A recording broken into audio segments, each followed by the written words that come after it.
रितेश, तुम स्कूल जाओगे या नहीं? माँ की आवाज़ सुनकर रितेश ने गुस्से में कहा, नहीं, मैं स्कूल नहीं जाऊंगा। शारदा जी को बहुत गुस्सा आया, लेकिन अपने गुस्से को कंट्रोल करके उन्होंने कहा, बेटा, स्कूल नहीं जाओगे तो बड़ा होकर करोगे क्या? बनोगे क्या?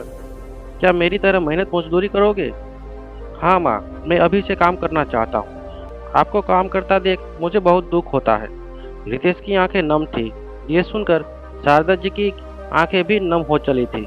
पहले पति की बीमारी से जूझती रही, कभी किसी अस्पताल में दिखाया तो कभी किसी अस्पताल में। बाद में पता लगा कि दोनों किडनी फेल हो चुकी है। 1 साल पहले वे चल बसे। तब से घरों में काम करके किसी तरह अपने 8 साल के बेटे को पढ़ाना चाहती थी। शारदा जी ने रितेश को समझाते हुए कहा, बेटा, मेरी चिंता छोड़ दे, मैं सब कर लूंगी, बस तू किसी तरह अपनी पढ़ाई पूरी कर ले, फिर हमारे पहले जैसे दिन आ जाएंगे। तुम्हें याद है तेरे पापा कितने अच्छे से हमें रखते थे? उनके बीमार पड़ते ही सब कुछ बिक गया। अब तो बस ये मकान ही बचा है, बस इसे बचाए रखना है। तो मुझे तो काम करना ही पड़ेगा, नहीं तो हम सड़क पर आ जाएंगे। रितेश बोला, माँ, इस समय हमें पैसे की जरूरत है। पापा की बीमारी में जो कर्ज लिया था वो कैसे चुकेगा? जब कर्जदार आकर तुम्हें गालियां सुनाते हैं तो मुझसे बर्दाश्त नहीं होता। शारदा जी बोली, बेटा, सब धीरे धीरे चुक जाएगा।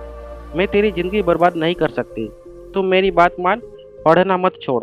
रितेश उनकी बात को नज़रअंदाज करते हुए बोला, माँ, आपको पता है कितनी फीस है मेरे स्कूल की? पापा ने इतने बड़े स्कूल में दाखिला करा दिया है। वहाँ की फीस में आपकी आधे महीने की कमाई चली जाती है। कर्ज कैसे उतरेगा?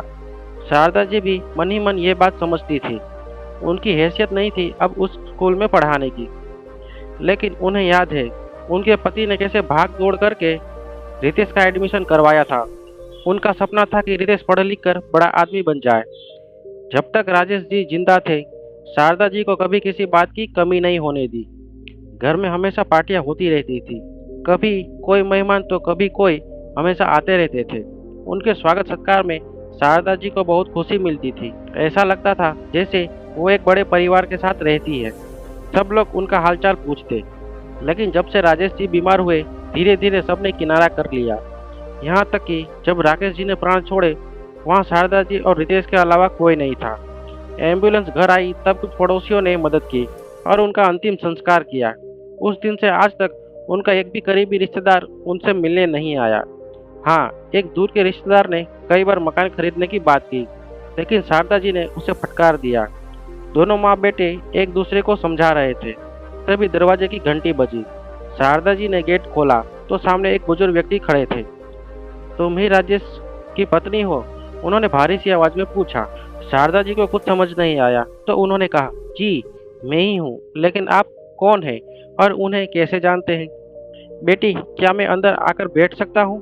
बहुत दूर से आया हूँ, क्या मुझे एक गिलास पानी मिल सकता है? एक ही सांस में सब कुछ बोलकर वे बुजुर्ग जवाब का इंतजार करने लगे। शारदा जी ने कहा, हाँ हाँ, आप अंदर आइए, बैठिए, मैं आपके लिए पानी लाती हूँ। शारदा जी के जाने के बाद बुजुर्ग सामने पड़ी एक पुरानी कुर्सी पर बैठ गए। रितेश से बात करते हुए उन्होंने पूछा, बेटा, कौन सी क्लास में पढ़ते हो? जी, 3rd में। इतना कहकर रितेश चुप हो गया। शारदा जी पानी लाई। पानी पीकर बुजुर्ग ने कहा, बेटी, यहाँ बैठो। मेरा नाम शांति लाल है। तुम्हारे पति मेरी ही कंपनी में काम करते थे। बहुत छोटी उम्र से उन्होंने मेरे यहाँ नौकरी कर ली थी। धीरे धीरे उन्होंने मेरा विश्वास जीत लिया। मेरी कंपनी की सारी जिम्मेदारी वे अकेले ही संभाल रहे थे।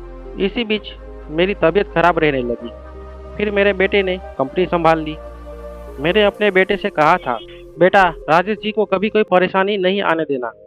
मैंने कंपनी आना छोड़ दिया। अपना इलाज कराने के लिए मैं विदेश चला गया। अभी 1 सप्ताह पहले ही वापस आया हूँ तो पता चला कि राजेश जी नहीं रहे। मुझे बहुत अफसोस है। जिस आदमी ने मेरी बीमारी में भी कंपनी को डूबने नहीं दिया, उसके अंतिम समय में मैं उसका साथ न दे सका। मेरे बेटे ने केवल 1 महीने की सैलरी देकर आप लोगों को अपने हाल पर छोड़ दिया। काश मैं यहाँ होता तो उनका ढंग से इलाज करा पाता। ये कहते कहते वे रुक गए और कुछ देर के लिए खामोश हो गए। शारदा जी ने कहा, जी सेठ जी, वो आपके बारे में बहुत बातें करते थे। माफ़ कीजिएगा, मैंने आपको पहचाना नहीं। वैसे भी होनी को कौन टाल सकता है? उनकी दोनों किडनी फेल हो गई थी, डॉक्टरों ने भी जवाब दे दिया था। शांतिलाल जी ने शारदा की ओर देखा और कहा, नहीं बेटी, मैं राजेश का गुनहगार हूँ। मैं होता तो उनके अच्छे से इलाज करवाता। खैर, अब जो हो गया सो हो गया, उसे तो नहीं बदला जा सकता। अब तुम चिंता मत करो। राजेश जी की सैलरी जब तक तुम्हारा बेटा 18 साल का नहीं हो जाता तब तक तुम्हें मिलती रहेगी। कल मैं रहूं या ना रहूं, सैलरी तुम्हारे खाते में आती रहेगी।